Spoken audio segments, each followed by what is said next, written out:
Welcome back to another exciting edition of the Planets Exercise Podcast. With me, as always, on off Tuesdays, or whatever it is, it's Oleg and Praz.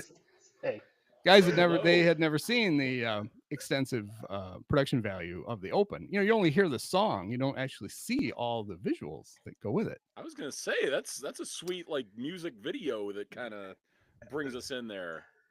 I just want to tell you that may have been one of the 12 greatest things I've ever seen. Oh, that's good. I'm glad. Oops. All right, list off your top 11, Oleg. Whoa. No. You even snuck in the new Washington Nationals bench coach in there. I did. Well, I'm excited for Hank. Yeah, heck yeah. He got a new job today. Might just start rooting for the Nationals. Is he the interim? Because isn't Interim Miguel bench Cairo the coach. interim manager? Does that mean, or did they give Hank the full-time bench job? how do coaches work? Whatever manager is? Yeah. Whoever the new manager is has to have Hank. I mean, it'd be pretty silly to not keep Hank once you have him around. I would think. You would think. Oh, it's wonderful. It's funny. You know what? I did notice this when the Cubs were in DC a little bit ago that like they have a weird amount of guys from like the 2021 Cubs on that team because like Trevor Williams is there, Andrew Chafin is there, and now like the top two guys on their bench are two former Cubs players as well, Miguel Cairo and Hank White. Do you see why they're so good? Do you think that Trevor Williams is all mad because he's the only one from that trade who didn't make the All-Star team? This is true, yeah. Javi made it, PCA made it. Yeah. Oh. Yeah, that's I mean the Nationals only made one good trade in the last 6 years, whatever it is, that got Mike Rizzo fired. Yeah. And that resulted in 3 All-Stars because CJ Abrams made it last year, and then James Wood and Mackenzie Gore. Ironically, Juan Soto, not an All-Star this year. That is pretty ironic. But Gore is Abrams did not, and Wood are. Abrams made it last year. Yeah. And obviously Soto's been an All-Star a million times, but this year those other two going. And that trade, Jed's one good deadline trade. Yeah. There's 2 All-Star, the 2 center fielders in the All-Star game are in that trade. Right. Check that out. I mean, I think we know why Javi got voted in, right? It was because the Tigers are having a great year, so there are a lot of Tiger fans going to games, getting excited, and going home and going to the library and getting some Wi-Fi and voting. And then Cub fans, obviously, very excited. And when you go to vote, and you look at the American League, and there's Javi, of course you're going to vote for Javi. Of course. But you're not going to vote for Javi for him. So that's cool. He's having people like, we had this conversation. I had the conversation with Dave. His underlying numbers are all bad, but his actual numbers are good. And he's a really good, he's a good, useful player to have. He can play every position. He plays every position well. He runs the bases well. But his numbers have kind of stabilized at where you expect Javi. Yeah. Like a kind of okay batting average, a terrible on base average, and he's slugging. And he's helping win games. And he's kind of the shortstop now in Detroit. They basically just handed that job back to him and said, just go get him. They've given up on Trey Sweeney these days. Well, Trey didn't get any hits. True. But I'm sure he could. Who knows? AJ Hinch is a genius, right? That's what they say. True. So he'll figure things out. But, Javi's strikeout percentage is it's only what's the major league average, like 22%, 23%? Sure. All right. He's at 22%. It's not bad. No, and especially it's good for him. Yeah. He was in the 30s. I guess not really. Oh well. I'm talking He's only led the league in strikeouts once. Ever. Okay. I would have thought maybe he did it more than that. That was the year that he trade, right? That was and he had struck out at a pretty good rate with the Cubs, struck out at a higher rate, I think, with the Mets, but he was also super productive for the Mets. At least after he lost his earring at home plate, which they still haven't found. Yes. And maybe Steve Cohen found it. He put it it's in Juan Soto's signing bonus somewhere. Was he who was it who flipped the bird to the fans? Was it somebody? Is that why they Well, turned it on wasn't flipping Lindor the and? bird. It was like them giving the thumbs down to the crowd every time. Yeah. They put Oh a big hit or yeah. score. Okay. Yeah, And they turned that into Javi, their. Yeah, Javi and Lindor. Yeah, Javi and Lindor. Yeah, they're buddies. That was fun. Mm-hmm. It was. They probably should have. Well, I was going to say the Mets should have kept him, but with what the Tigers paid him. Although it's the Mets who can't. Well, the Mets don't care. Well, Steve Cohen couldn't afford Javi Baez. I was going to say, was it Mets still with Wilpon owning them at the time, or was it Cohen at that point yet? I don't know. I don't know either. Cohen's got to be on his third year. Yeah, he doesn't have to be, I suppose, but feels like that's right. I don't know how many years. Oh well. I don't know. You're asking me all these things I don't know. What I do know though is because I was interested. I'd heard. I think. The Cubs don't strike out. Somebody was talking about that. How they don't strike This out. year? Yeah. Okay. And I mean, they have struck out. They haven't gone the entire season without striking out. That'd be incredible. But they don't strike out at a particularly high rate. Yeah. And then I thought, well, they're also fast. They're speedy. Yes. So I wondered, like, well, are they also good at not grounding into double plays? And that just led me to just all their offensive ranks, and they were very impressive. They are. So yes. Here I have it. For those of you at home, I've actually written these down. My phone is getting spammed by something. On offense. Maybe the people are calling. No, you're not supposed to call. You're supposed to watch the live stream. You're not supposed to call me at home. I'm not going to patch you through. This is not Larry King. Listen, if you call in, we're not letting you hang up and listen. You're staying for the whole show. Yeah. Your punishment for calling is you have to stay for the whole thing. Runs scored.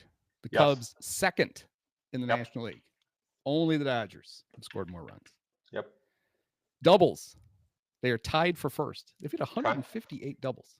Tied with the D-bags. Okay. Triples. They're third. Behind the Rockies and the D-bags. That's because of the Rockies have that big ass ballpark. The enormous park. And well, they can't hit it far enough to get over the wall, so they just run. I think it's impressive for the Cubs that, like, for the longest time, Wrigley was like one of the hardest parks to hit a triple in, and you got to hit it in the corner. They're got to hit it basically in the right corner. Or you got to hit it and have it like just for a second, hang up in the ivy, and then trickle out. So the outfielder starts to give up, hold his hands up, then he has to go get the ball. Yeah, that's how Mark Grace got his cycle. Home runs. Mm-hmm. Cubs second in the National League. Only the Dodgers have hit more homers. Yep. RBI. Yep. Cubs are second. It's the fucking Dodgers again. Do the Cubs walk a lot? Yes, they do.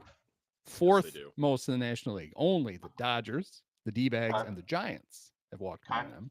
Yeah. So now here's the thing. Do they strike out a lot? No. They've struck out the third fewest times in the National League. The Padres and the Nationals have struck out fewer. Yep. Oh, another important thing is they're close to the Dodgers. Some of these, they've played 2 fewer games than the Dodgers. Yes. The Cubs are actually amongst in games played are in the bottom of the National League. Close to. Yeah. I guess that one rain out with Milwaukee kind of throws It's going to be a rough. Oh, God. It's going to be terrible. They're going to have to wear their uniforms on the plane again. There's some horrible road trip coming up where they're going to fly into D.C. in a hurricane. Pedro Strup's going to blow out his hamstring, and Rizzo's going to get the plane all muddy. They're just going to fly into D.C. even though they've already played the Nationals this year. They're just going to be rerouted there. Just for fun. We just wanted to see the cherry blossoms. Well, it's not this time of year, guys. Oh. Yes. All right, what else you got? They lead the National League in stolen bases. Yep. So how about that? Surprise there. Second in homers, first in doubles, third in triples, first in stolen bases. Mm-hmm.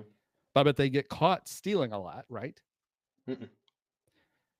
The 8th most times. So right in the middle. Okay. But 106 steals. They've only been caught 18 times. Yep. 106 attempts. Yep. You can live with that. Yeah, they Batting say at- 75% is breaking even, right? 75% is breaking even on stolen bases. Right. Something It's like not that, right? worth it if you 75 and- are right. less than that. Yeah, so don't get caught stealing. So somebody out there do the math. 106 for 124. I will not. Whatever that I will is. not. It's good. It's like 94%. It's like 99.3%, something like that. It's not, but Batting average, nobody cares, but they're second behind the Yep. Dodgers. Yep. 257. This Yep. I found very ironic. So I think it went up because he walked. Did he walk? Was it Sunday when he and a half walked 2 or 3 times? But Oh, yeah. Okay. going into Sunday's that game. feels like Saturday. Okay. So I think this might be his Yeah. current on base average. The Cubs on base average is 4th in the National League. It's 328. That's right. So is their leadoff hitter. Is that Heck bad? yeah. Is that bad when your Yeah. leadoff hitter is the median? Yeah, your- like of your team. Maybe Yeah. somebody else should be doing that. Well, But I don't want him hitting anywhere else because he just I gets bet in the the way. top. I bet the top 2 are Tucker and Seiya. I kind of like what Craig does. It's efficient. Ian comes up, he makes an out, he gets out of the way, then the real offense starts. Yes. He has no possibility of making multiple outs. It's beautiful. Yeah, he can't hit in double plays because he's batting first. Right. Yeah. On base average are 4th behind the Dodgers, the Phillies, and the D-bags. They're second in slugging behind the Dodgers, second in OPS. They are good at not getting hit by pitches. Okay. Tied for 13th with the Padres 24 times. Okay. And here it is. So here they are. This is my whole reason for all this boring statistical Okay. nonsense was Yeah. you've got this team that isn't striking out. Yes. Are they hitting into double plays then? They I are guess yes. first in the National League in fewest Oh, grounding into double plays. Oh, man. interesting. And second place is Milwaukee, and they have hit into 11 more than the Cubs. Wow. So Okay. they are first by a long Okay. ways. Interesting. Well, I mean, you That did comes from read hitting the stats ball on in the this. air. Yeah. And they're True. kind of fast. They've got enough speedy guys to avoid. I was going to yeah. say with the stolen base stats that you read off there, you would think that a lot of those guys could break some of those up. Yeah. So to your point, Andy, if I may add on to the statistical analysis. Please do. Oh, Yeah, because this is very exciting. So to your point, they are second in the National League in fly ball percentage behind the Giants. So right on that. The Giants good at striking out, though. They might be. So They are. if I look at K percentage, right, the percentage of times that you strike out in any at bat, right, the Cubs are second in fewest in lowest strikeout percentage. So the number of strikeouts is maybe a little bit misleading considering they're second. That might be because they don't hit into as many double plays. I don't know. I'm not sure how that works. But they walk a lot. Well, So the strikeouts per at bat would go up because Yeah. those are merely plate appearances. Yes. At bats. Well, I think this is based on plate appearances. Not on No, at-bats. don't. It sounded like I knew what I was talking about. Okay, fair enough. Just go along with it. Good point. I like it. They're actually in the middle of the pack in walk percentage, but that's really, I mean, everyone's between 7 and 9.5%, right? It's not this huge difference. So they're right in the middle in walk percentage. Here's what I find really interesting: they are in the bottom third of the National League in batting average on balls in play, which means you can't really say that they've been lucky to get their hits. They're hitting the shit out of the ball, and they're hitting the ball in the air, and they're hitting home runs, and they're really, really good, which puts them in by WRC plus, so weighted runs created plus, which kind of measures everything. They are second to the Dodgers in the National League, which is really important. And on top of that, they're the second best team according to Fangraphs base runs stat, which is base runs above average. They're on the bases. They're worth about 8.5 extra runs over average. Which is why, because with this sputtering offense, that's why they need to trade for Key Brian Hayes to play third base. Yes.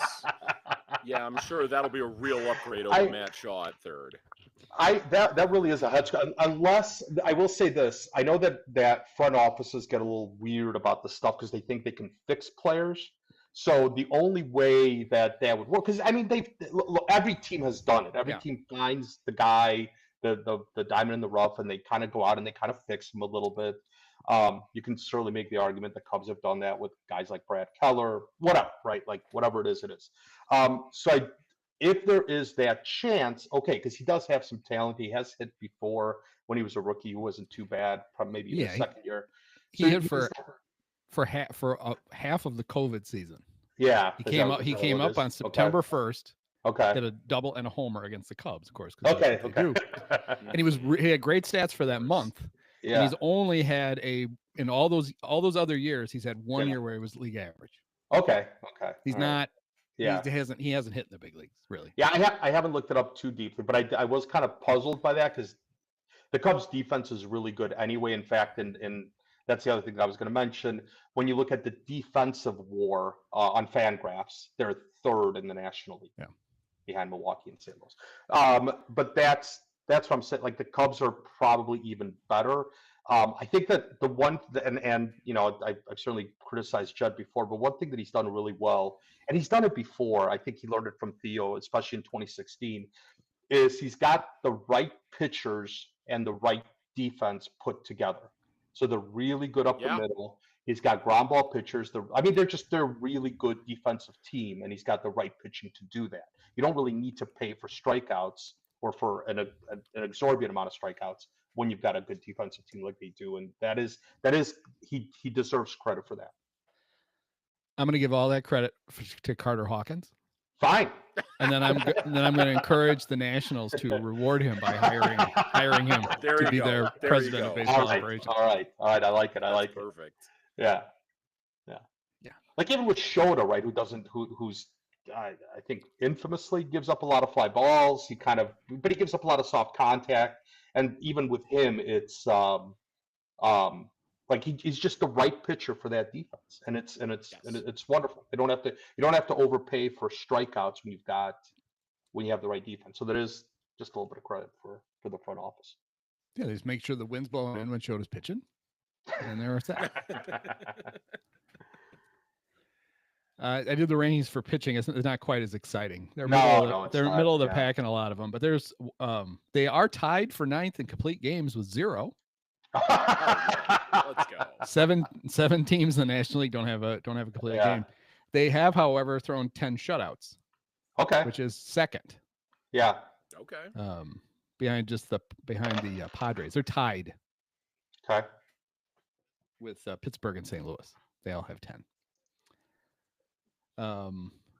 They're tied for 11th in saves, even though they have the second most wins, and that's because they tend to win. They've won a lot of games by more than 3 runs. Absolutely. They've blown 10 saves, but your team blown save number can get kind of big. They are tied for 13th in that with the Rockies. Rockies are on the other end. They never get. The Rockies don't blow that many saves because they don't get leads. They can't blow them. Exactly. Right. And I've always hated the blown save stat too, because like so many of them happen in like 6, 7, or 8 inning, and like there's really should be blown holds and not blown saves. But I hate that gets. Are you gonna besmirch the deeply well thought out Jerome Holtzman invented stat? He is a Chicago writer, so I guess half in the bag at the Billy Goat one night. We should come up with some half-ass stat for when a pitcher comes in and gets the last 3 outs. What about the last? It's just the ambiguous numbers they threw out. Yeah. 3 runs. 3 runs, or it doesn't matter how many runs it is. They pitch the last 3 innings. Jerome, you're saying if they're up by 20 runs and a guy pitches 3 innings, gets saved? Fuck it, why not? At that time, it was applicable because that's what a lot of closers were doing. But so, just a little bit more about pitch. Sorry, I didn't. Do you have more pitching stats? A couple that are good, that are impressive. They have their pitchers have allowed the fewest walks in the National League. Sure. Okay. Wow. They have the 3rd most strikeouts. Yep. Yeah. The 3rd most strikeouts. Yeah. I never would have thought like total number of strikeouts would have been high up. 676 strikeout percentage. They're not. I might have done. Yeah, because I think you did that backward because they're 3rd from the bottom in K per 9. Okay.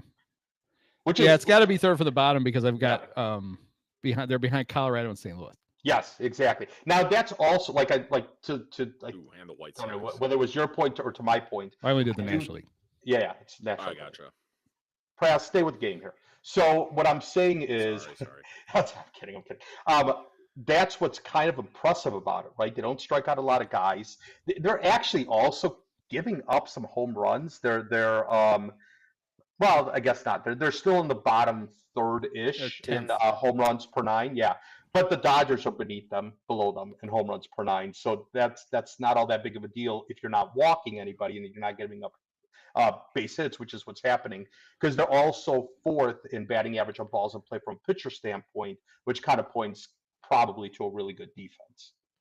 I was gonna look and see how many. Especially with the amount of kind of batted balls that they give up. Like having that low a batting average on balls in play seems pretty impressive to me. And a little bit to that point, they are, well, I guess they're in the bottom. They don't give up. I guess the ground ball percentage is kind of low, but whatever. And they're middle of the pack in home run per fly ball. Cubs. It's always fun to go look and see how many pitchers the Dodgers have used. Yeah, what is it, Oh, like man. 43? 35. Holy shit! But the Cubs have used 27. That's like because they've also had 2021 injury. They've Cubs shuttled a level. bunch of guys in and out. Yeah. I mean, that's hotter.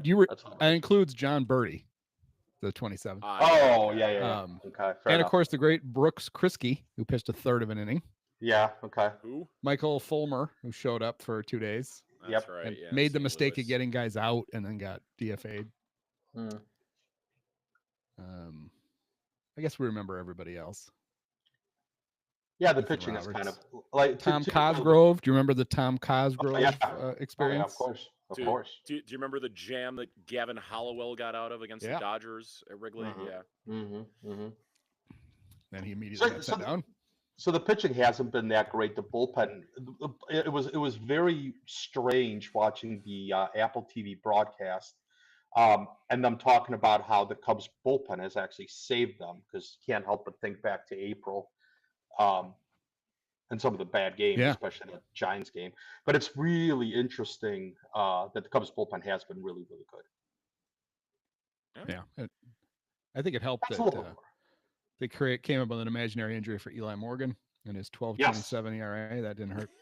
But it was funny. I think what you see is when you have a good manager and you have the genius Tommy Hotovy. I mean, the greatest pitching coach of all time. Oh man! But then you have a bullpen that is when you don't have like guys really struggling, or they've had some injuries, but basically when you've got a full bullpen where your manager can use the guys in the spots that they're best used in. Yes. And I think like Eli Morgan is a good example of that. He had such a great year last year with the Guardians. Well, the Guardians had a great bullpen. And so they're Luke. Is it Luke? Vogt? Whatever his name is. Vogt. It's not Luke. Stephen No, Vogt. Stephen Vogt. Yeah, I'm thinking of the fat guy who used to play for the Cardinals. Yeah. Right. I'm sorry, Stephen. Yeah.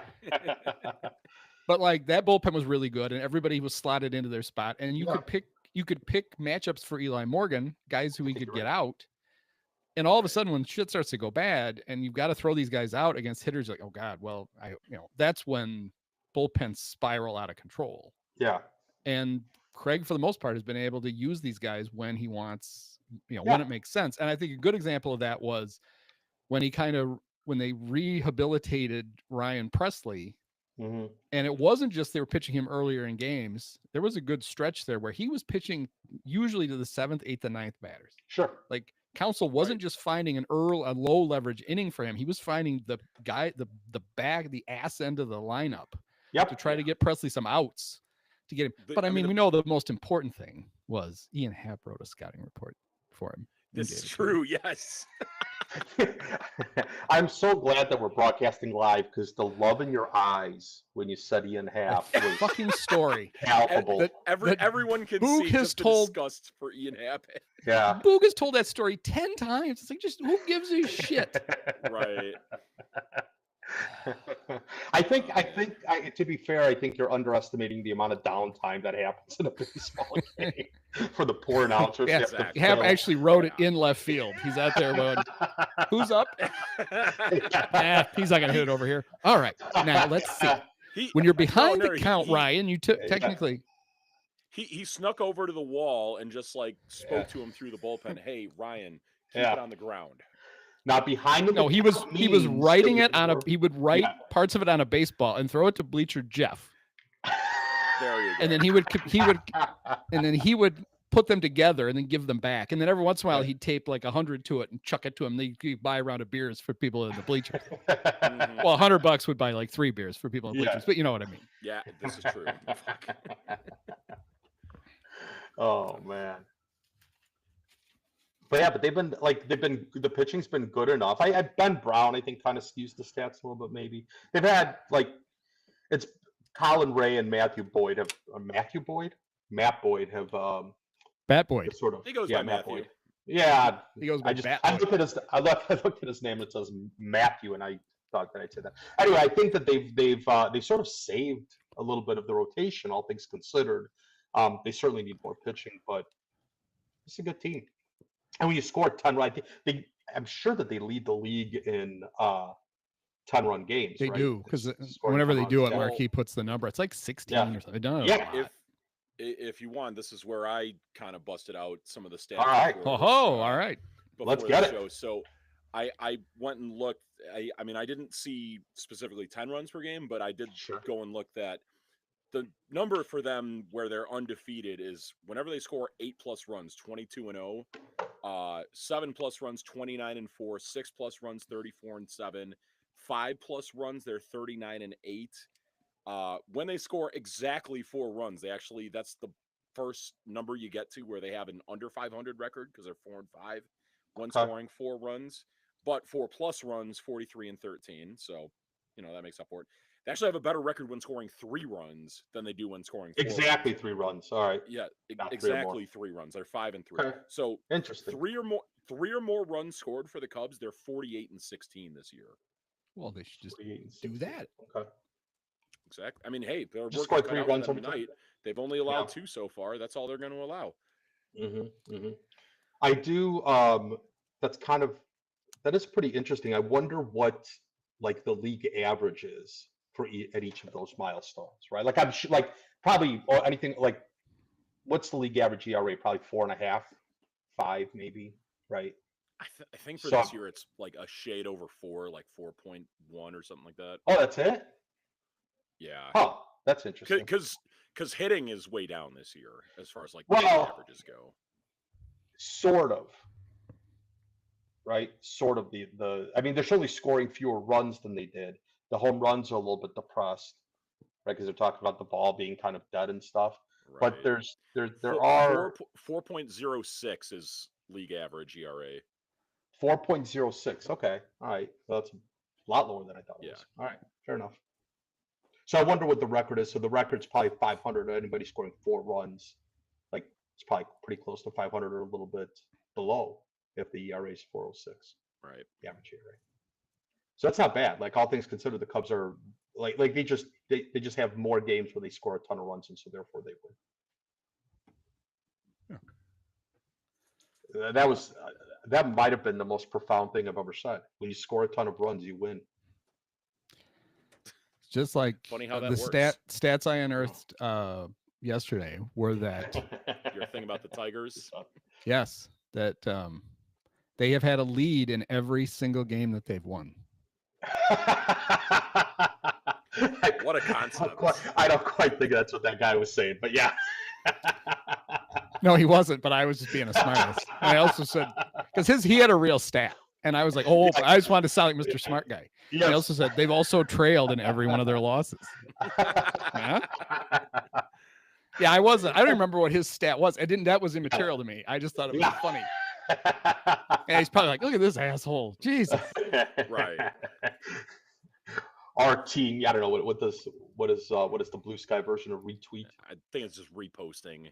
Repost. Oh, man, that's so boring. There, yeah. They got to do something. Yeah. That's funny stuff, man. That's good. That's right. I'm still waiting for any minute now. The Athletic's going to call and ask me to come back and cover the Bears. Oh, yeah. Can't believe they haven't done it already. Maybe they're paying you without telling you. And And I should check my account. How did they pay me? I think yeah, it had to be automatic. They didn't send me checks. God, it's so long ago. I don't remember. It's like all of a sudden you like open. It was just John Greenberg promising you in the future that he would come on the podcast. Yeah, that's right. He's done it several times. Yeah, it's been a while. I should have John back on. It's like the Seinfeld episode when Jerry goes to cash all of his grandma's birthday checks. So you just have a pile of athletic checks to go to cash. Well, like, what the heck's going on in our books? Why are all these checks for $12? Well, they paid because they pay me once a month. That's why.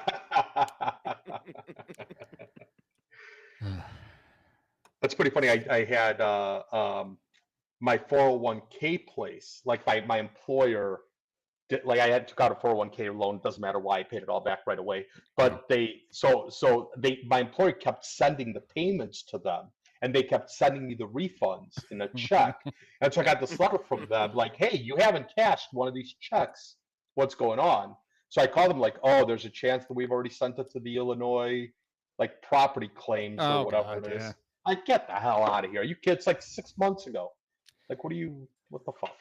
My sister found out that she did the search, and she found out that my mom has some unclaimed property. It's like $4,000, so it's obviously well worth it to get the money back. Oh wow! Yeah. But the process to get it back has been a royal pain in the ass. Oh, I can imagine. To the point where my mom was kind of like washed her hands of it, and she's like, Maureen, if you can figure it out, go get them. And then the other day she told her, if you can get it, keep it. You've done $4,000 worth of work. I'm like, damn, I should have helped. Nice. Yeah. Holy cow! I could use $1,000. I was just sitting around making fun of her. I could have got a cut of that. I'm gonna call Michael Fredericks real fast and see if I still get his emails once a month. What is that? Treasurer. Oh, okay. He sends me. I get an email. I don't know why. Wait, the Giannoulis, Secretary of State. Yeah. Okay. No.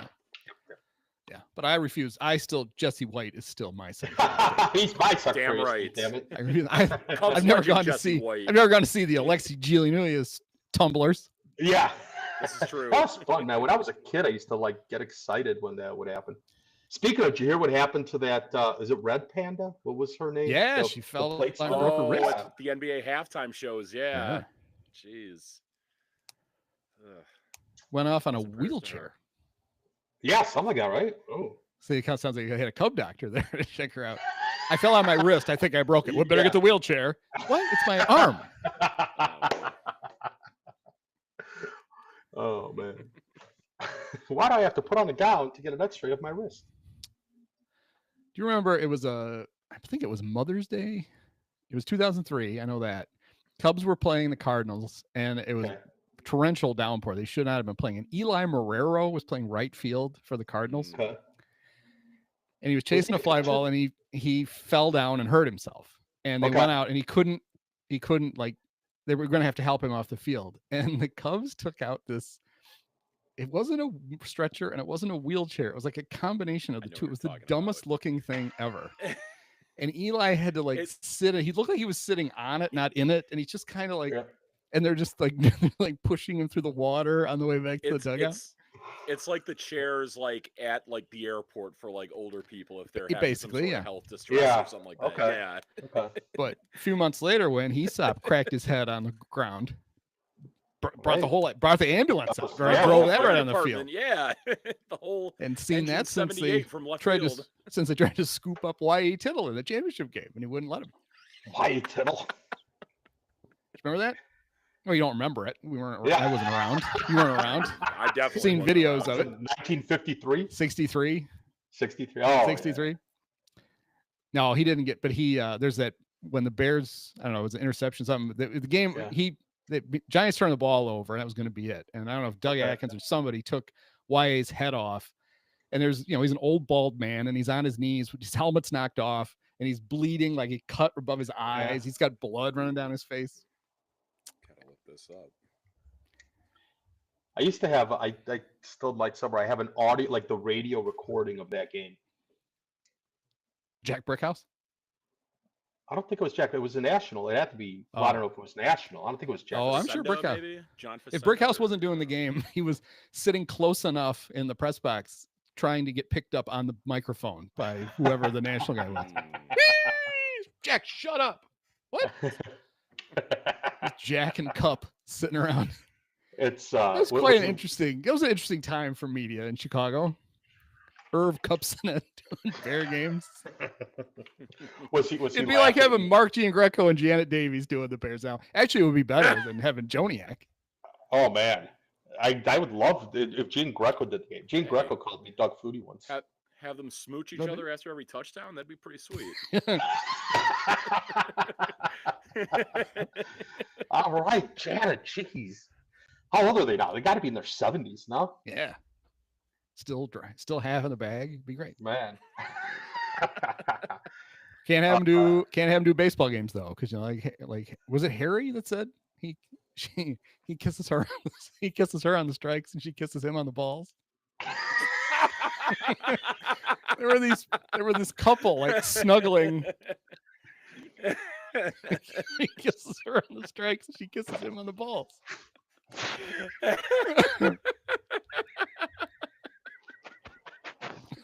Oh man, Oh shit! Oh my god! That's the greatest thing I've ever heard. that's fantastic.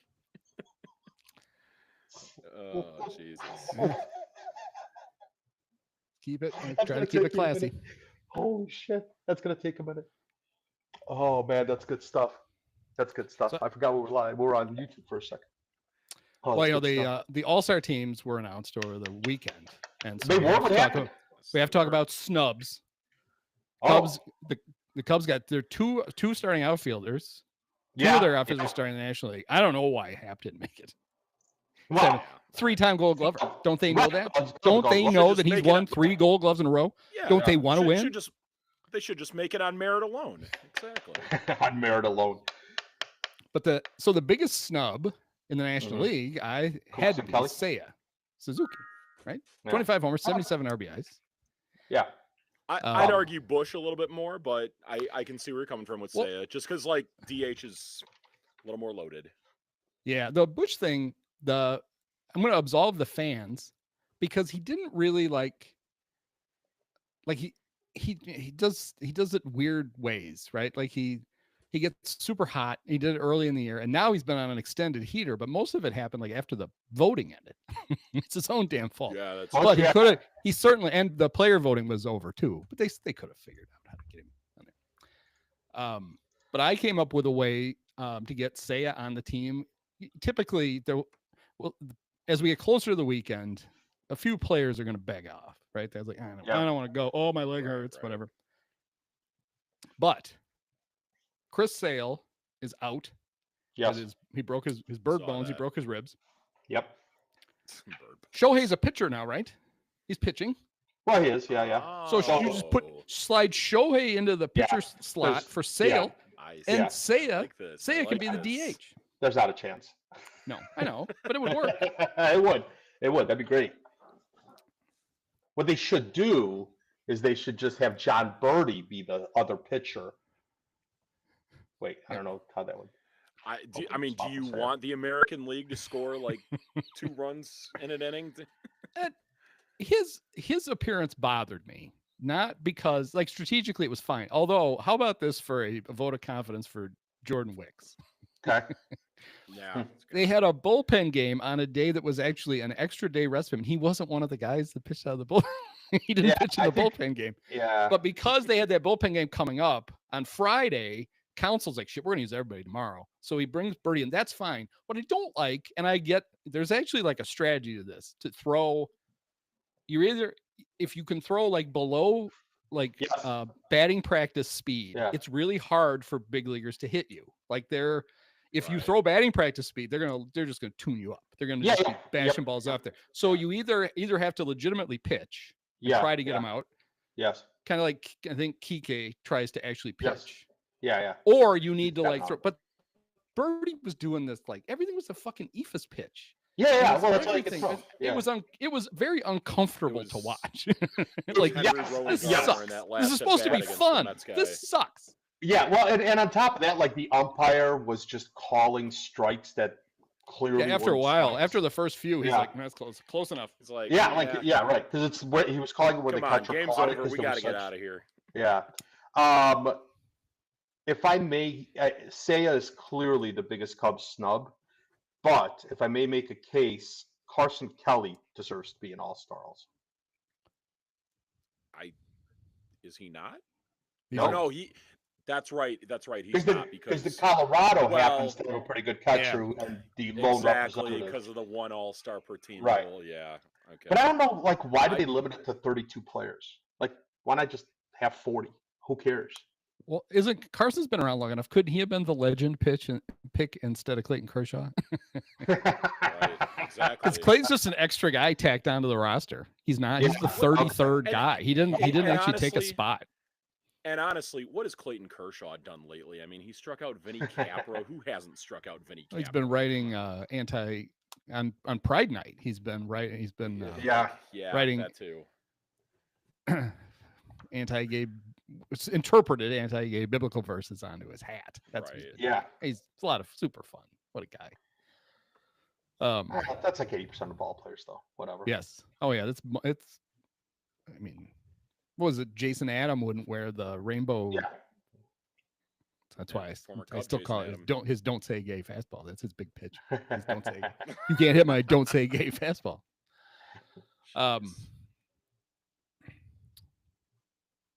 I forgot I had something brilliant to say. Not about All the. right. Oh, I know what it was. It was. I think we talked about. I know I talked about. I think I talked about it with Dave. But maybe I talked about it with you guys. It was the. Kershaw's last game in St. Louis when on the video board before the game they did like a tribute to him, but the tribute was just him giving up the Matt Adams home run over and over and over again. Yeah. Oh man. Did you know that they so after Pete forgot how many outs there were, they apparently right before the game started the next day they showed that 5 times in a row, as it was the In most St. Louis? hilarious thing they'd ever seen. They didn't score a Why? run the rest of the series, so good for them. Congratulations. Seems to be a trend with the Cardinals these days. That's because they're fucking bad. That's why. Yeah. they're an awful franchise who play in an awful city and have awful fans. Other than that, it's great. Yeah. Other than all their awfulness, they're terrific. Oh, God. Yeah, I don't know that was why Boog was talking to Jimmy. He's like, well, but Carson will make it, right? Don't they always have 3 catchers? So I looked it up, and it's Mhm. pretty hit or miss. Some years, Okay. yes. Some years, Like no. 50-50, They've had yeah. 4 before. The year Yachty Yeah. got to be the legend. special DEI All-Star. Because that's what people were calling Kershaw. Congratulations, Clayton. You're the DEI All-Star. Special DEI that's- All-Star. I hope you're Oh, enjoying that. I'm sure you love that. I sure That's love awesome. that, Mr. The National League Traditional had Marriage 4. from Texas. Yeah. Yeah. How about a roster with 4 catchers on it for the All-Star game? Well, Should've just there sent was Yachty one- down to the bullpen. We get some work in down there. You warm up the guys. I think there was one year recently where like the Braves had 2 catchers in it. And Oh, it was- Darno and I think Murphy? I think it was the same. Well, no, it was when William Contreras was still there. Oh. And it was when Wilson and William became like the first pair of brothers to make it in the same All-Star game too. Hmm. There was first brothers to catch in the All-Star game. I mean, Was it Roy Campanella in All-Star? that's what it is. I was going to wait. for that. Yeah. Well, Fergie you made say it, not plain, me. so yeah. Yeah. So I don't know. I mean, we'll see who gets hurt. I could see that. I could see him like, all right, fine. Yeah. We'll cramp some more Cubs on this. I mean, eventually somebody will, because you don't know who's going to pitch next I- Sunday, right? I It's not feel Sunday, like- is it this Sunday? Yeah. If you pitch on, Sunday, then you're not going. yeah, but they pretty much are going to replace them with pitchers. So, Right. Right.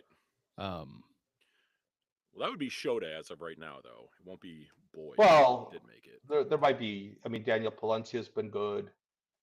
There's a couple guys, a couple. no, relievers who- Praz was saying Shota's going to pitch Sunday. So, like, Oh, I got. Boyd's going to pitch Friday, so he can pitch in it. Yeah. He'll be eligible to pitch in the All-Star game. It'll be his because it's always like whenever your bullpen day is, right, or like in between starts, like that works Well, I out think pretty well sometimes. like they made it so that if you pitch on Sunday, you can't. Yeah, you're just out. Yeah, right. Like they're not gonna put that on the manager to be like, well, Right. Sure, Right. I won't use him, and then you end And up using him. You know, as much as we might not want to see Matthew Boyd pitch in the All-Star game, which could kind of preserve him, it is his first All-Star game. Yeah, and, it's an. you know, And I think that it's would be fine. something special for him. It'll be fine. What's the worst that could happen? It'll be fine. But I no, mean, he it's should. pretty I boring. mean, if you Mariano make the Rivera All-Star team, if you situation. make the All-Star game, you should get to play in it. I mean, you get Yeah. hurt. He could get hurt doing anything. He could, I mean, I've heard of pitchers who got hurt, like they went to Mike Shannon's restaurant and they drank a bunch and then they crashed into the back of a tow truck. Yeah. Like, you can get hurt anywhere. Yeah, career That ender. was a really bad injury. He's still on the injured list or the bereavement list. Are you on the bereavement list if you're the one that's dead? We should ask the Cardinals. They got a long list. God damn it.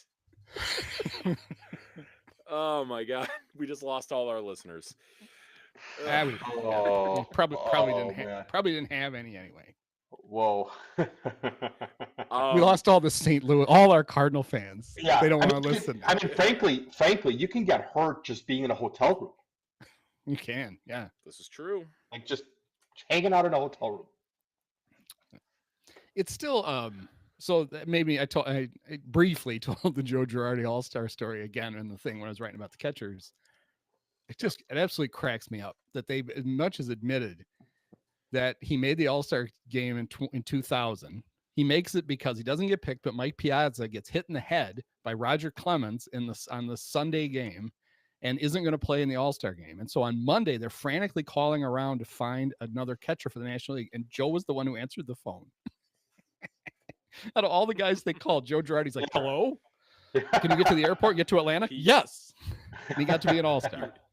He was He's waiting like, by the phone in the patiently. cars.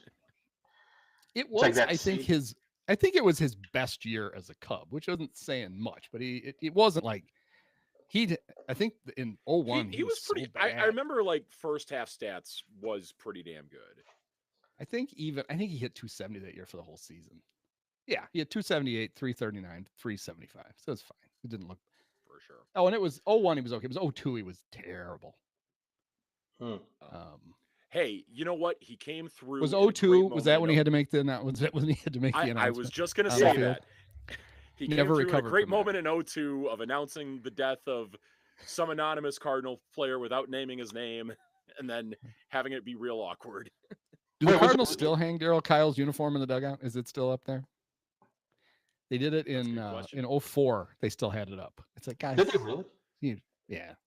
I like it when Hey. somebody gets hurt and they hang the uniform up. Like, hey, he's not dead. Right. Like, When who the did- Brewers did that with Yelich. Yeah, I think, right. When he Like, had the foul ball off his kneecap. like what the fuck? Right. For what it's worth right now in our YouTube comments, DK57 is hanging right now. Yes. Thank you to Mark for I see for that, yeah. properly All right. honoring Daryl Kyle there. Oh yeah, I can actually see that. Yeah. I noticed that too. All of a sudden, I saw something flashing. I'm like, wait, there's messages. Pretty cool. All right, hey guys. One point I did want to make too on Carson Kelly's like all-star case is Sure. that I think that it's not so much that he was all that great, but Cubs catchers collectively Yes, were really damn good in the first half. sure. Cubs catchers are second among that position group in home runs in the National League. They're Yep. second in WRC plus for the National Sure. League. I think third in WAR maybe. So I mean, buy it. Oh, it I've got an kind idea. of go ahead. Stack them up in So- a trench coat. Yes. Do the Vincent Adult Man thing. From, Oh shit! Sorry, I didn't mean to BoJack. stumble over your. Oh, I didn't mean to stumble over your joke. No, Sorry, I I've didn't know that's where you were going. it was great minds.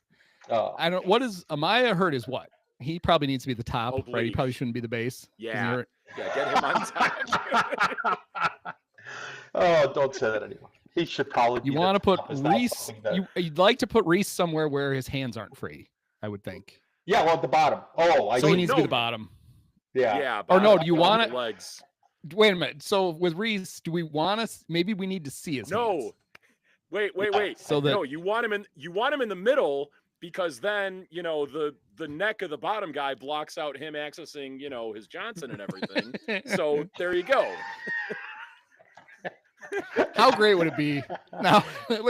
How great would it be if Reese McGuire one of these years makes the All-Star game? You know how when they introduce the catcher, typically it's like in the bullpen warming up the pitcher is the starting catcher, Reese McGuire. What if they went in the parking lot warming up catcher Reese McGuire? Yes. Well, you know what? Like when it's cold out and the football players put their hands in their pants sometimes, like on the sidelines, or in that little fanny pack thing they have there. Yeah. Like whoa. Right. Wasn't that it was Bob Hayes, right? Bullet Bob Hayes in the ice bowl was running all of his routes with his hands jammed into his pants. Right? Like, yeah, right. It's like, Bob, it's kind of obvious when it's a run play. You want to at least pretend to take your hands out. What? It's fucking cold out here. Screw that. Yeah. You play your way, I'll play mine. But I think we could make a case for that. So the Cub catchers in the aggregate get to in the aggregate. And look, like I am serious. Like Carson Kelly should like. Well, his numbers are really good. Their numbers are good for anybody, much less a catcher. Yeah. Yes. Oh yeah. His April was incredible. His May and June were not. He 2 homers and 5 RBIs total in May and June. But in the first 5 days of July, 2 homers and 5 RBIs. Yeah. he basically duplicated 2 months for it. He basically had like the 03 Corey Patterson season for a catcher. Like I'll put it to right this now, his numbers look pretty. So hope he doesn't crash into the bag and yeah, blow out his knee because we need him. All right, I have a question about Carson Kelly. Doesn't he seem tall? Like, doesn't he look like a tall catcher? Maybe it's just me. I've always thought I noticed that he was standing on the mound and Drew Pomerantz was like towering over him. And I'm like, God, I thought he was tall. He's 6'2". He's like a normal size. Yeah. I, for some reason, thought he was like 6'4" or 5. He just looks tall. Does that make any sense? Crazy. I don't know if it makes sense or not, but it would be crazy if there was a catcher in baseball who was 6'4", 6'5". He just has good posture, maybe. How tall was Charles Johnson? I don't think he was 6'4", 6'5". 6'8". And he was 6'8". 6'8". He used to lay down. He used to lay down behind home plate because if he squatted, he was still too high. I thought he was a giant catcher. Wasn't there some catcher the Cubs had in like 2020 that couldn't squat? Was he like really Josh tall? Fegley. So Josh Fegley, who I'm sure is going to tell people he was the innovator for because now a lot of catchers catch on one knee because they're trying to get under the low pitch. He was doing it because he couldn't squat anymore. He's like, fuck, screw this. There's a pandemic. I'm not squatting. And he would just like lean on his leg. Do you remember? No excuse for him either. He's 5'10". The ball would get by him, and he was like Engelberg. He's like, he barely had to turn around, like walk to the backstop to get the ball. Everybody's running around the thing. He pulls a candy bar out of his thing. Well, my doctor says, "Yeah." What was it so about? I'm just fat, so you complain all you want. It's not going to do any good. Do you remember when Benito Santiago used to like do the splits and catch? Do you remember that? Was it Benito Santiago? And Tony Pena? Yes. That's what I thought. Really? For a second in my head, I thought it was Bo Diaz, but it was Tony Pena. Yeah, he used to really get low. Yeah. That was always weird. Damn. Jody Davis. Jody was pretty. No. Jody was pretty limber back. Basically, was like sitting down, like just you throw it somewhere between here and here. Yeah. I'm not moving. Now you got images going on in my head of like what would it have been like if Carson Kelly was around in the 50s and he was catching for that one at bat for Eddie Goodell. Like, oh God, could he even get that low? Well, do you remember like all you see is Eddie in the top of his like shin guard. That's all that's in the picture. Right. So that was sort of the funny thing is like in those pictures of Eddie Goodell, like the catcher's not really squatting. He's like almost like standing up. Yeah, like, he's on his knees. Not knees? No. Yeah. Was he? Because I remember like in the old days, like some of the catchers in the old days, like I remember seeing pictures, like they never really squatted, or maybe they did, and like it almost seemed like they were like standing and sort of being bent at the knees, not all the way down in a squat. Like if you look at, I don't know, maybe Bill Dickey or something. Gotta find a. Oh, we're just going to try some here since we're actually. Nah, there he is squatting. Bill, there's you see a picture of Bill Dickey in that Benito Santiago stance, or Tony Pena. I got to credit Tony Pena with it. Look at this. Oh yeah, there you There go. we go. Okay, all right. These on his. Look how little that son of a bitch is. Jesus. Hey. You're still taller than him, Oleg. That's just true, barely. but You got him by a good 3 or 4 inches. Yeah. Don't worry about it.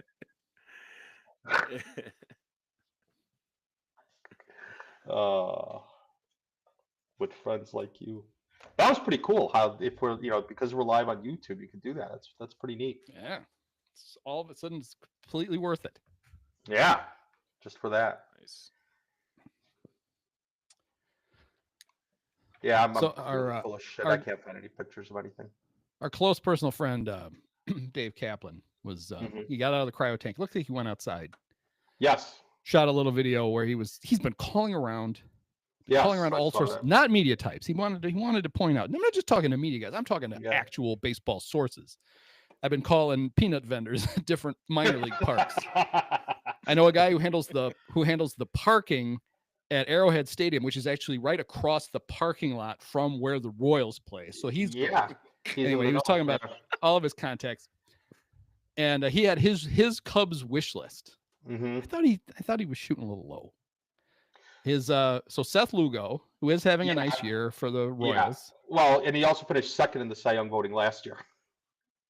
Okay, but he's my only concern. Like that'd be fine. Go get him, Jed. My concern with Lugo is my concern with when you trade for a pitcher who has a player option for the next year. Yeah. If he gets hurt or he sucks for you, you've got him for next year too, and you might not want him. Okay. Right. Adrian Hauser. Who I know Praz is a fan. Praz would immediately demanded Adrian Hauser on the Cubs. I don't know. He has a winning record for the White Sox, which is amazing. Yeah, I didn't think anybody did. True, And he has a 188 ERA.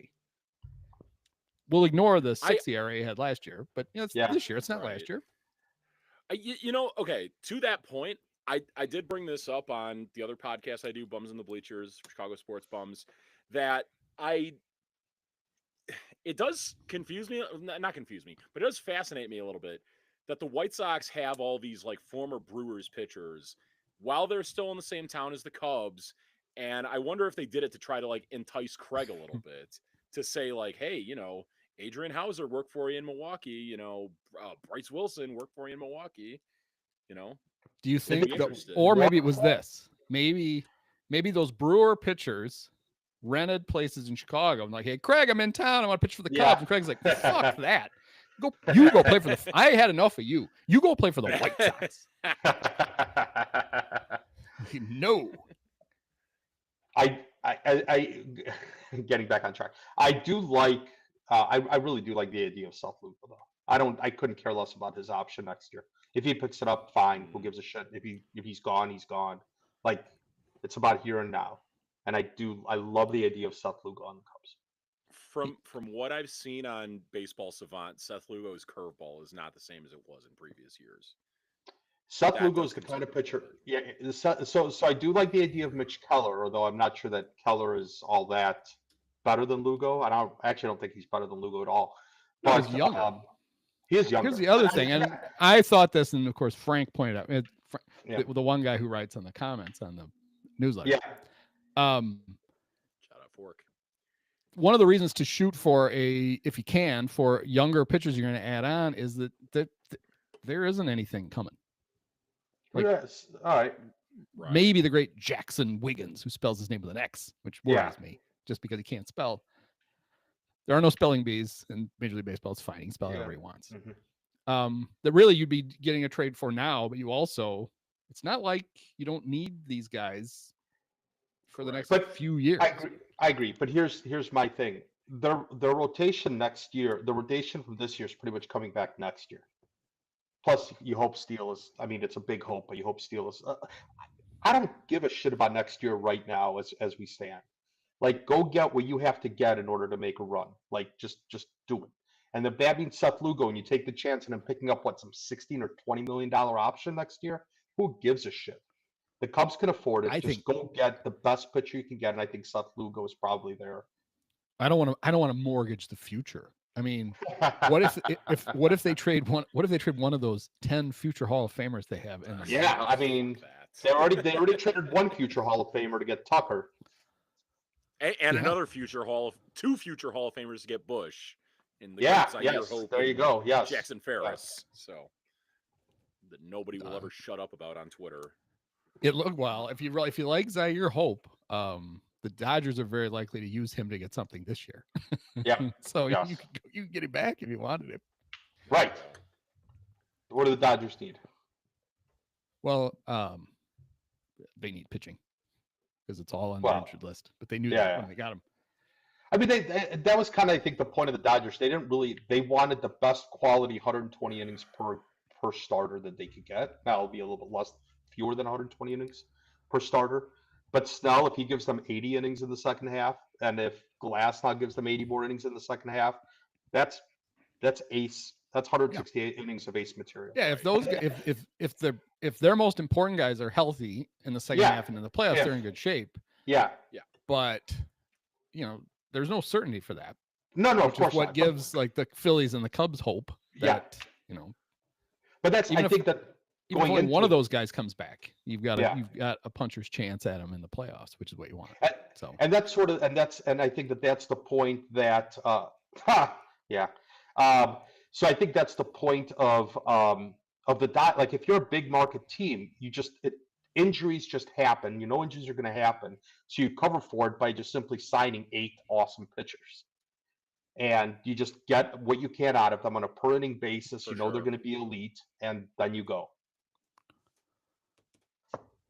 It's worked out. It's worked out for the Cubs. They knew they would need awesome pitchers, so that's why they got Colin Ray and Chris Flexen. Yeah. I mean, look, again, the Flexen thing. The amazing thing about him with me is every time he pitches it, when you just watch him pitch, you think he should be getting just completely lit up, but he just gets everybody out. It's amazing. I don't know how long it's going to last, but it's gotten him a long way so far. They've bought a lot of innings for them already this year. But that's the only pitchers who I don't have. Sorry, go ahead. I was going to say the only pitchers who I don't have that feeling about are Keller and Palencia. Like everybody else on the Cubs pitches to contact, and that's just how it goes. And again, this is what I'm saying before. They have this perfect defense or the perfect pitching staff for the defense that they've assembled, and that takes work. That's pretty good. That's pretty good work. I'm trying to think who it was. I think it was Cal Raleigh. Although, did the Cubs ever get him out in that series? Somebody good. Flexen struck him out on like a 71 mile an hour curveball at the top of the zone. It was the balls to throw that thing. Yeah. And the batter had no chance. He's like swinging him, he's screwing himself into the batter's box. Like, what the fuck was that? Right. Flexen's like, you didn't hit it. And I know that you make fun of Tom Hotovy or whoever is responsible for this stuff, but I mean, again, like the results are the results, right? Like Brad Keller's good. Flexen is good. Pomerantz is back. I mean, Pomerantz was always good. He just wasn't healthy. But you're taking these chances, these low-risk chances on these guys. I guess it's pretty high risk if that's all you do. But you take these low-risk chances on these guys, and they work out. And there's a little bit of luck that goes into all of them working out. Well, almost all of them. Yeah. I mean, but it's pretty good stuff. Like it's good work. Like the Mariners even acknowledged Pomerantz was pitching well at Tacoma. Yeah. But they have enough depth, and their big concern with him was just this dude hadn't pitched in 4 years. That elbow could snap at any moment, so that's why they traded him. But it's not like they knew when they traded him that if he stayed healthy, he'd be useful. Yeah. Like they knew they were trading the Cubs a useful piece. And that's kind of what I think. That's sort of your point about. Well, I don't know if it was your point, but about the Dodgers, right? You just know that these guys are going to get hurt, so you just rack up a bunch of them.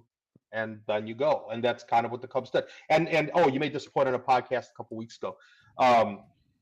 You don't know what you get out of Horton and Boyd right? So Horton, you got to replace at some point because you just can't. It's malpractice to pitch him over 100 You know innings what though? this year. With Horton, that feels like the kind of guy you could just, I don't know, call up like Kenta Maeda from Iowa and Sure, finish out those innings if you really have to.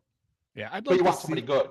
I wonder if there has to be some kind of plan for Cade to like not shut him down, just kind of slow him down. Yeah, Like, yeah. Right. Like he goes to the bullpen for a while and he's the long guy where they can really manage his innings, and then right.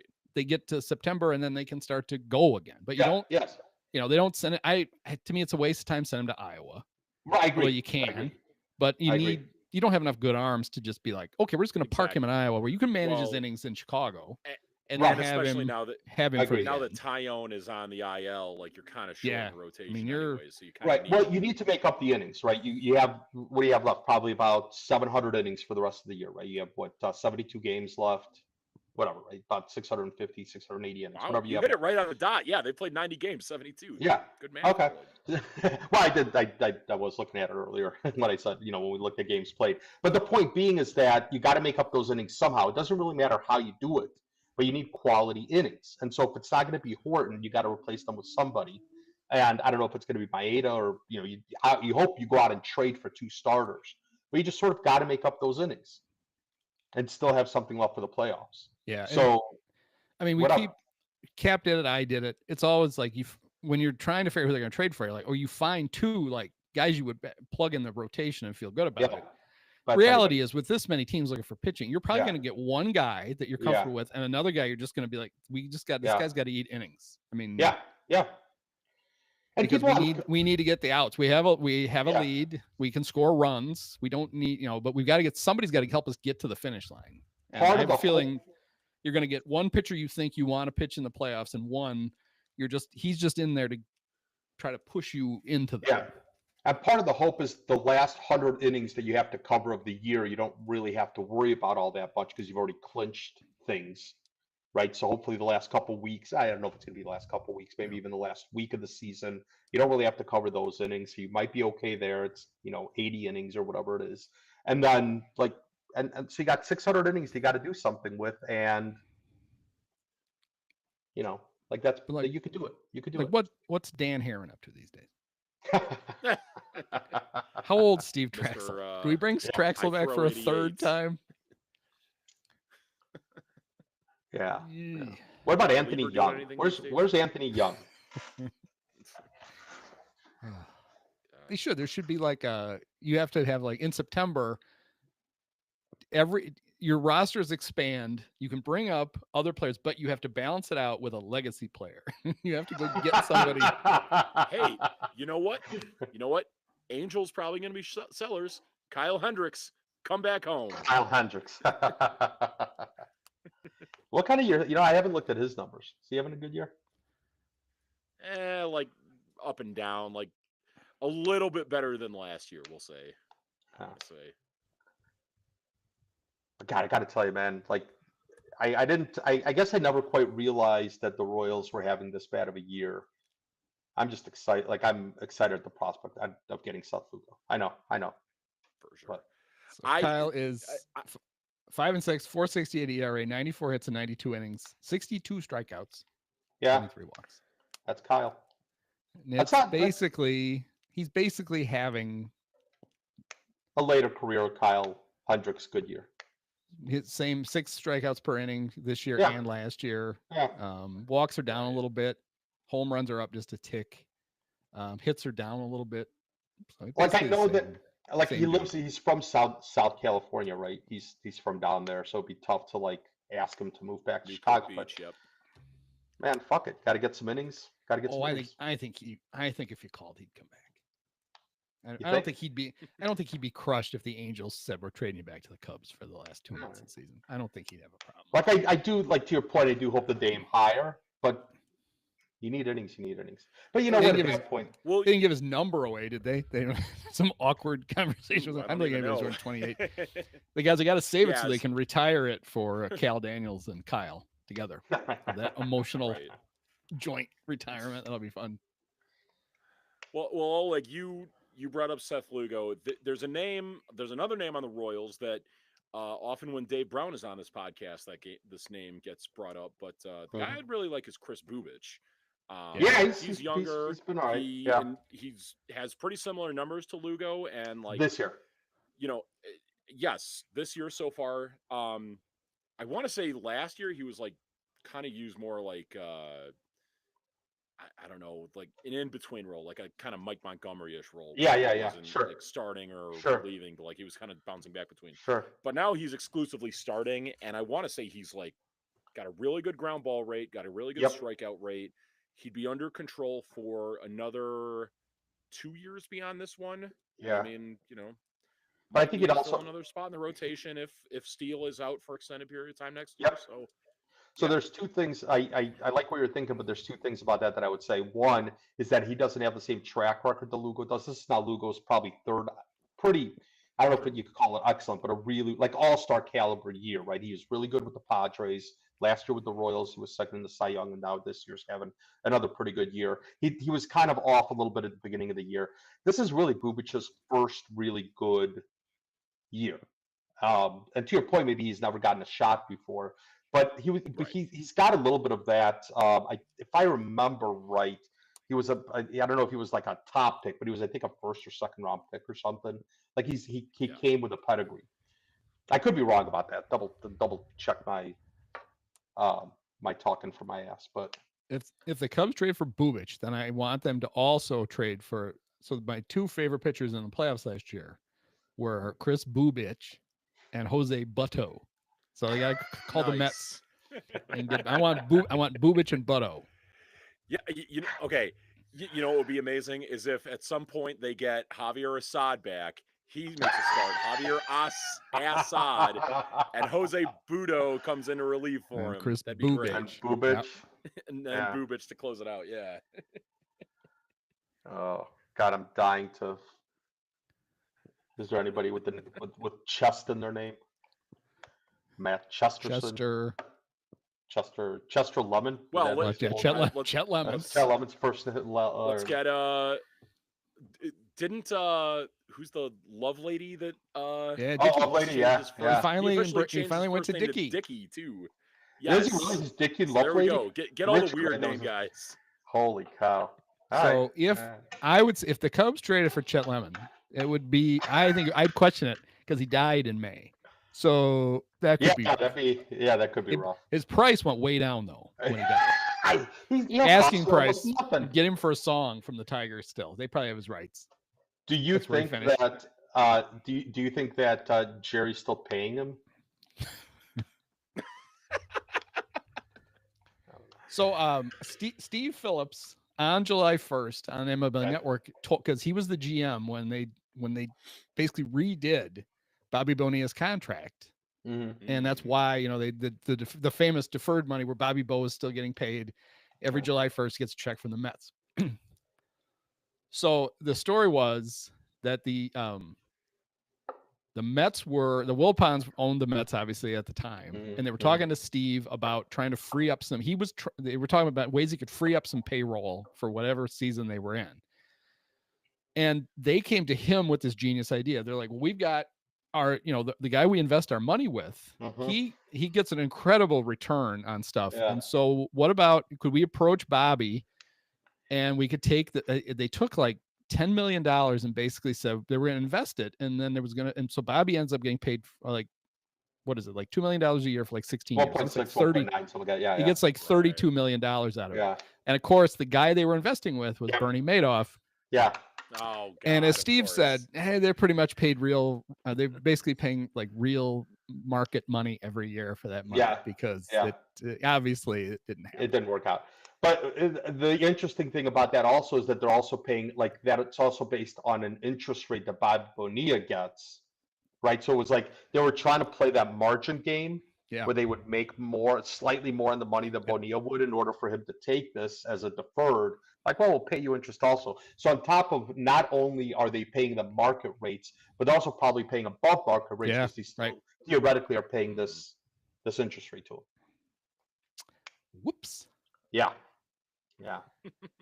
Oh man. Oh well. Who among us?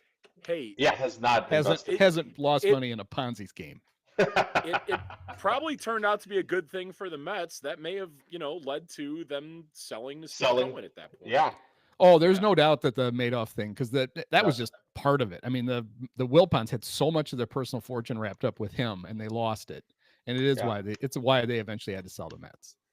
They needed cash. And so I'm sorry, Bear fans. The McCaskey family has not been investing their money with Bernie Madoff. So you could have let people just kind of think that for a little while. The Ricketts. Yeah. You would have thought they would have their, Warren Buffett basically grew up around he didn't grow up, he's 1,000 years old, but they grew up kind of around the corner from him in Omaha. Yeah. What the hell? Thought that Buffett. I have a feeling Warren hates Joe Ricketts. I just have a hunch. Of course, I just have a hunch. You're probably right on that. No doubt. Not a lot of love there. God. So I know that I've been super optimistic, but I will say this: the one piece of pessimism that I have about future years is that I think that the Rickettses are going to learn the wrong lesson from this year. Like, hey, look, our payroll is down and we're awesome. Why do we need to spend more? Well, we know they learned, because Tom says it. They learned the wrong lesson from the Diamondbacks, beating them out 2 years ago. Yeah. Like 83 wins, they went to the World Series. Yeah. I mean, there's a lot of stuff. There's the whole, what do we need to pay Kyle Tucker for? We got a superstar. Pete. Yeah. Don't need to do that. Yeah. It's like, all right, yank Tucker out of this lineup, see what happens to this lineup. Right.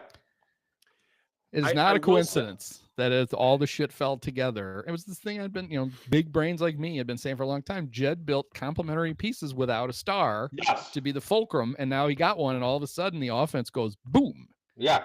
It's not a coincidence. Well, it won't go back to 2 years ago because Busch has developed and Pete's developed. But you take Tucker out and you put league average right fielder in, and all of a sudden you're like, gee, how come we don't score runs like we did last year? Well, that's going to be why. And I don't necessarily believe in the idea of protection in the batting order, right? But the idea that also Seiya is in that lineup between Crow, Armstrong, and Tucker is also helping him a lot. So, I mean, taking Tucker out of that lineup just it squishes the lineup down.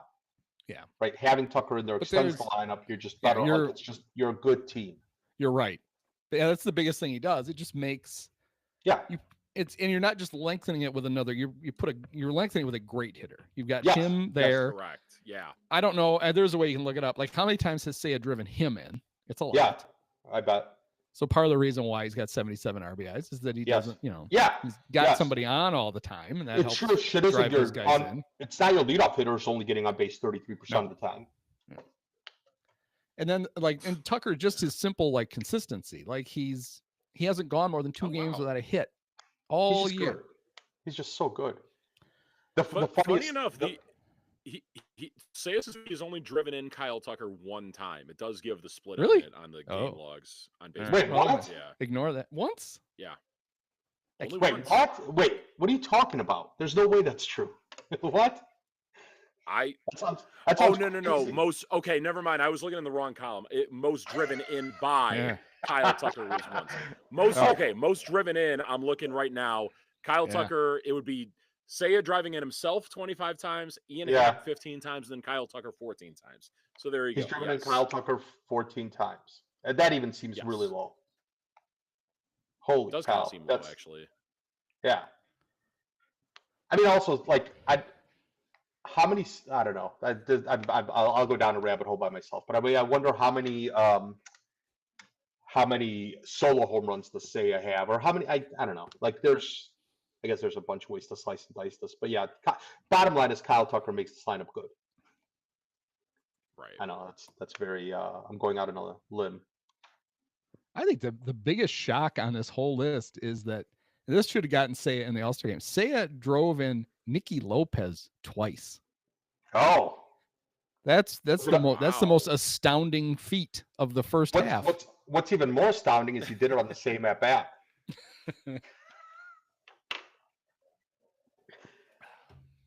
It probably was, yeah. Somebody asked me you probably hope Nicky Lopez doesn't get called up to the Yankees because because you like to show that chart where he only has 1 hit. I'm not worried about it. Even if the Yankees call him up, I have a feeling that his spray chart is still going to have one hit on it. Yeah. It's fine. Now we're Wait, Nicky Lopez only had one Correct, hit with yeah. the Cubs. I mean, he must have had a walk or an error. How was he on base twice? That's the Yep. that's the. Well, incredible you can thing just about put that him on stat. base. You could just pinch run him and say, Oh yeah. That's true. Right. True. I that. like too Okay. that Right, hit didn't that's a leave good the point. infield, so there's just this little dot right at the second baseman. Yeah. That's funny. I do like that's man. That still seems low. He's driven himself into. Oh yeah, because he's got 25 home runs, but yeah, it just seems low for Tucker. 14 times. That's it. Well, he bats in front of Tucker when left-handers pitch, right? No. Say hit second against lefties, and then Tucker hits second against righties. Is that? I don't think that's true. Is it? They flip them. Is that right?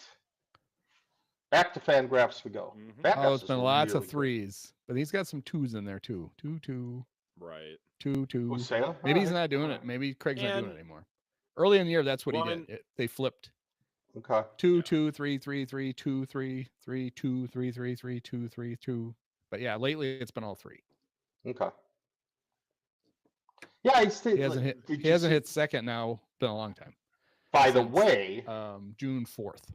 So never mind. did you notice that Pete Crow Armstrong and Michael Busch are now batting back to back? Sometimes. Mm-hmm. Mm-hmm. In your face, Dolan. Well, they're never going to put three straight lefties together like that. I think that was what was feared the most. I was playing MLB The You- Show, and Yeah. I was pitching because even though I'm old, I still put myself in the game sometimes. I was pitching against the Diamondbacks. That fucking Torey Lovullo, I've handled him without a problem. But 9 left-handed batters. Oh, Oh, what a of jerk. course. Because What I do you- just what do you- noticed as I'm pitching, I'm like, Yeah. this isn't, I think- it's no fun to throw my curveball against all lefties. I want to, Right. aim it at somebody's head and have it drop in. So on our It was Slack a legit channel- lineup. The reason he Yeah. didn't have Eugenio Suarez is I had traded for him. Oh. I had traded Ian Happ for him. Oh, I don't well, worry. I don't worry about Oh, no there you trade go. clauses. Yeah. Heck that. I bought him out and sent him off to the Diamondbacks. Heck that. Fuck that. Today we were on the Slack channel that both of you are invited to, but you never. I have it up all the time. It's up right Did now. you really? What did you email it to me or I don't know? Oh yeah. Oh yeah. Yeah, I did. That's all right. check That's this. okay. I get it. Are you really in it right now? Yeah. So shit, I lost my train of thought. Oh, so we were talking about left-handed. Well, we'll talk about left-handed hitters, and our friend from across the pond, Tonker, was talking. He was shocked at the Nationals and how much better they are, or how much better they've been compared to from left-handed hitters. Like they've got a bunch of RBIs. So I'm like, that is really odd. And then I looked it up. 7 of their 9 regulars are either switch hitters or lefties. The top 4 hitters, Abrams, Wood, Lowe, and Luis Garcia, all hit lefty, and Josh Bell is a switch hitter. Like that seems pretty remarkable. I'm gonna look Pretty good, it up yeah. real quick because I think he hits the ball to right field a lot, which I think is why he handles lefties pretty well. Mm. Yeah, his homers. Jesus, his spray chart is basically a rain. His home runs are a rainbow. He just hits Sorry, it who's? James Wood. Oh yeah, that guy's. Oh my God, he's incredible. He's incredible. The Do you dude's guys mind huge. if I hop off for just a second? I just got to blow my nose real quick. Okay. No, but do it for the crowd. Do it for the audience. Yeah, I I love actually it. have to. Hey, is there like a tip thing from 10 for $5? Praz will blow his nose. Is this we're turning into an OnlyFans? There's a thing on YouTube. It's like super something. People can pay to ask questions. It's like, yeah, let's do Oh that. God, we should do that. You can ask me any question you want that I'll answer for $1,000. Yep. And I'll answer it truthfully. I have to give my dog her medicine. All right. See, folks, this is the stuff that, although they leave it in, I don't want to edit out of the audio one. Yeah. You feeding the dog, Praz blowing his nose. Or the one time when I forgot that my mic was on and it sounded like I was making a cappuccino. Did you guys hear me all the way from my bathroom? No. No. Oh, okay. Yeah, this is not the Naked Gun. You weren't in there whizzing with your lapel mic on. Do you ever watch any British comedies like BBC One, or I don't know, it's BBC Four, whatever. Like I've seen a few Cats. episodes of like the British Office, but like No. Like so Greg Davies, right? He's this huge guy. He's a comedian and He's the Taskmaster. That's how people would know yes, him. yeah, exactly. Okay. I don't know, like anyway, so he tells the story when he was a teacher and he would teach special ed and he was hungover. Like You're watching Graham Norton? Is that what you're watching? Yes, yeah, he told Yeah. it on Graham Norton. Yeah. Yeah. It's an amazing story, and you really like everybody go look up. I mean, it's Yeah, gotta like be I something have that pops up. I get BritBox because I watch a bunch of like the British like crime dramas. Like Yeah. Unforgotten is like one of the greatest shows I've ever seen, and there's a bunch. And there's a couple of his sitcoms, right? Like The Cleaner, and then there's the one where he is whatever it's called, the one where he is a teacher. I mean, he was a teacher in real life before he Yes. became a comedian. And there is a sitcom that I haven't seen where he's a teacher. Yes. And he's enormous. Yeah, he's like 6'8". 6'7". Yeah, he's huge. Which But is why on Taskmaster, when he always introduces little Alex Horn is 6'2". It's like the Carson Kelly thing to me. It's the opposite. I thought he was small, but it's because he sits next to a giant. Plus, they put him in a tiny little chair on the Taskmaster set to make it look even smaller. But he's an above average Brit, 6'2". Terrible teeth though, so he fits it. Yeah. Well, he's British. The funnest, one of the most fun things is watching Jimmy Carr host Cats Does Countdown. Apparently, there's an actual show called The Countdown that a bunch of old people watch. It's on during the day. Yeah, and they do a parody of it. Yeah, Countdown is it's one of the it might have been the first show ever on like Channel 4, so it's been around forever. Wow. Okay. And it is super hard. My wife actually we watch 8 out of 10 Cats Does Countdown because she tries to do the math where God, yeah.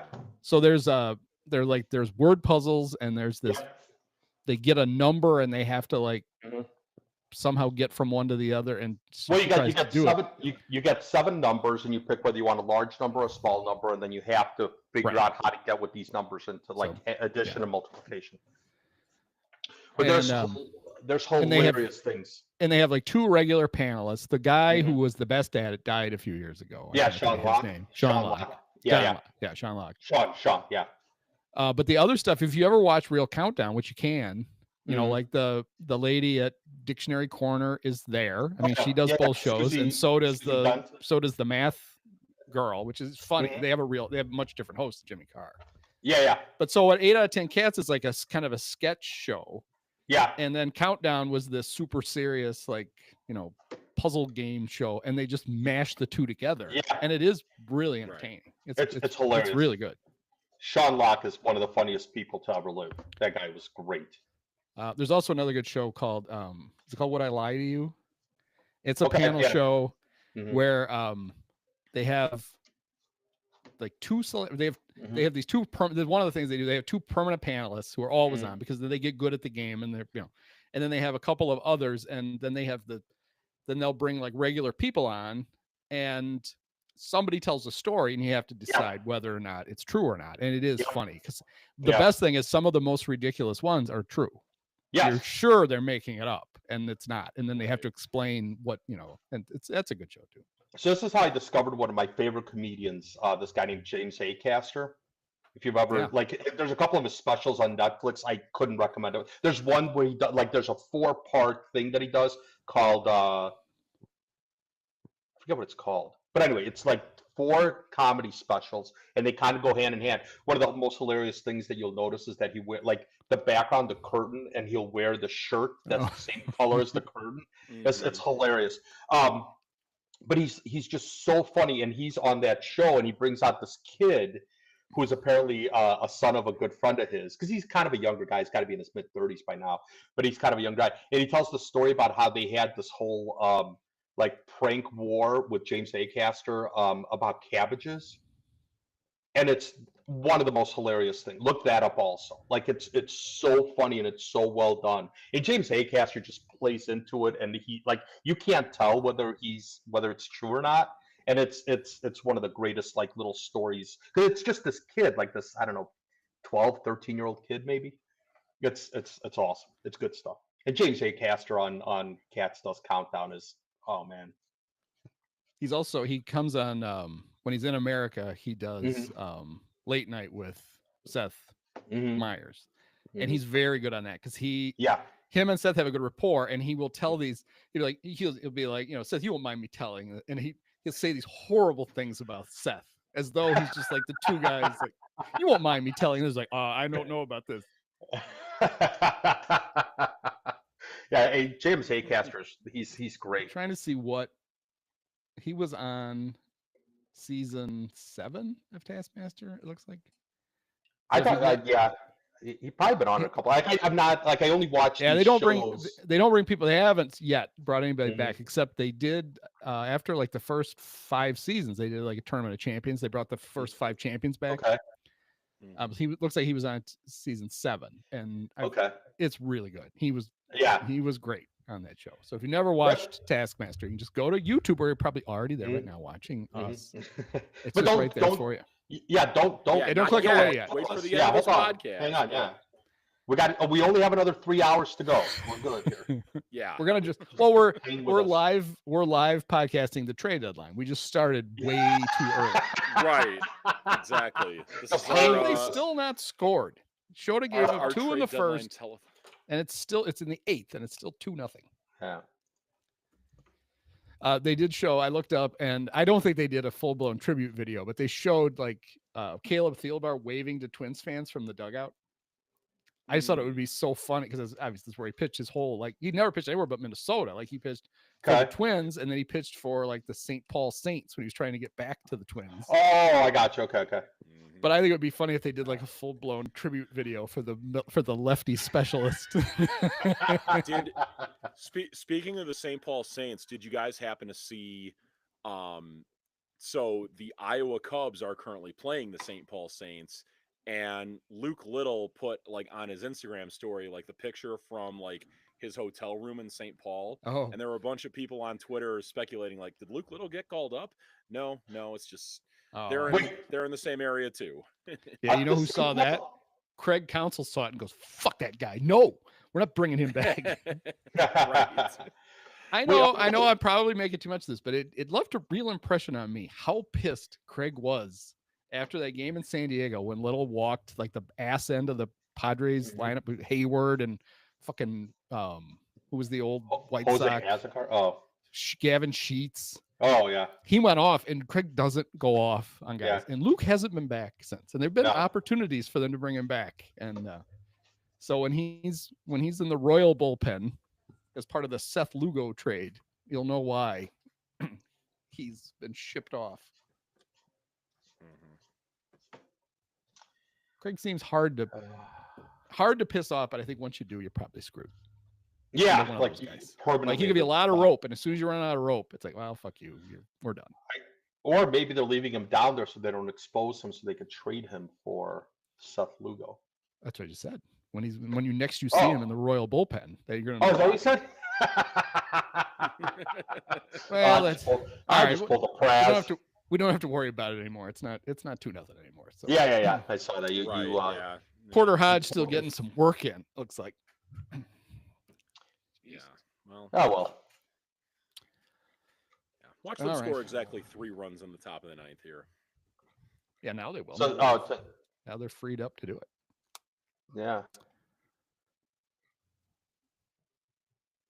All right. Well, I think we have exhausted the audience. And if not ourselves. We've exhausted the audience. Yeah. We have put the audience to sleep. But you know how we had humor. So you always you got to see what the intro actually looks like. Yeah. Many people's highlights of the podcast is the end of the podcast. Okay. So if there's nothing else, I think we're ready. So I've never. So here's let me preface this by You've saying never I have made it to the end of the podcast.